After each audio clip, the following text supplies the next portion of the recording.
Bonjour Elodie, merci de nous recevoir à la bibliothèque du Panier située à la Maison Diamantée, dans le quartier de l'Hôtel de Ville. Un lieu chargé d'histoire, car pour mémoire, la Maison Diamantée a été sauvée de la ruine au début du siècle dernier et classée monument historique depuis 1925. C'est le plus ancien bâtiment communal de la ville, avec, pour magnifier le tout, un magnifique escalier classé au décor plus que surprenant. Comment faire naître une bibliothèque dans des locaux certes prestigieux, mais vides, et comment arriver à faire briller les collections? Donc c'est vrai qu'on avait l'habitude d'être dans des bâtiments historiques, que ce soit à la place du refuge dans l'ancien couvent, ou quand on a fait un passage en bibliothèque éphémère au centre de la Vieille Charité dans la chapelle, qui est dans la cour intérieure. On a toujours su s'adapter du coup à ces bâtiments historiques qui magnifient voilà, les collections, mais qui ont aussi leurs contraintes. Et donc l'équipe travaille tout le temps voilà, d'arrache-pied et ils sont au top pour adapter les collections dans les espaces et faire en sorte que à la fois ce soit pratique, attractif, de qualité.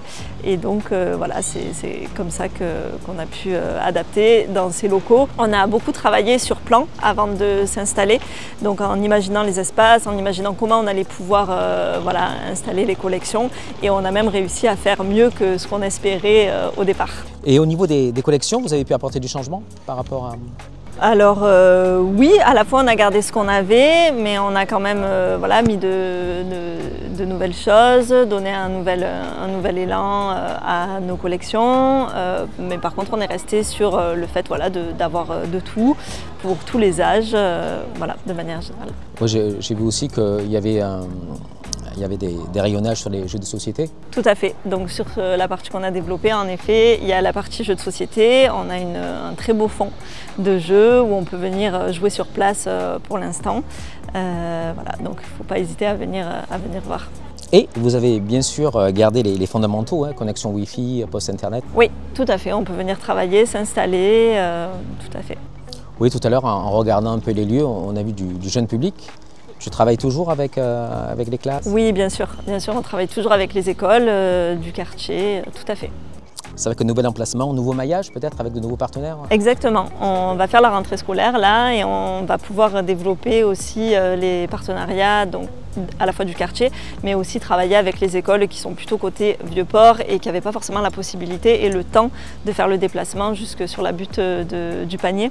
Donc là, la rentrée scolaire va nous permettre de travailler avec de nouvelles écoles.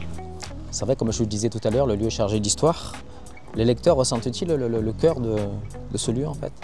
Toutes les personnes qui rentrent, oui, ont un petit mot sur le lieu, sur le fait que ce soit joli. Voilà. Forcément, ils posent des questions sur les locaux. Et pour ça, du coup, il y a une agente qui travaille ici. C'est aussi un bâtiment qui se visite, donc qui est ouvert à la fois aux touristes, pas que aux usagers de la bibliothèque, aux usagères de la bibliothèque. Et donc cette personne est là pour renseigner sur l'histoire, raconter, permettre la visite de justement la cage d'escalier qui est classée. C'est vrai que tu as des collections variées. Est-ce que cela attire un public diversifié? Tu as des étudiants, Tout âge, tout public. On a donc l'espace jeunesse qui est super lumineux. On a pu mettre beaucoup de collections. À la fois, on a l'espace aussi pour pouvoir se poser, travailler. On a pu mettre notre fonds littérature, toujours notre fonds BD, ma ludothèque. Voilà, vraiment tout âge, tout le monde peut y trouver son compte. Tout le monde est content. Oui. Écoute, Elodie, merci pour ta gentillesse. Et c'est vrai qu'à la lecture de cette interview, je comprends mieux pourquoi les lecteurs adorent votre équipe. Ils sont super. Merci. Merci Stéphane.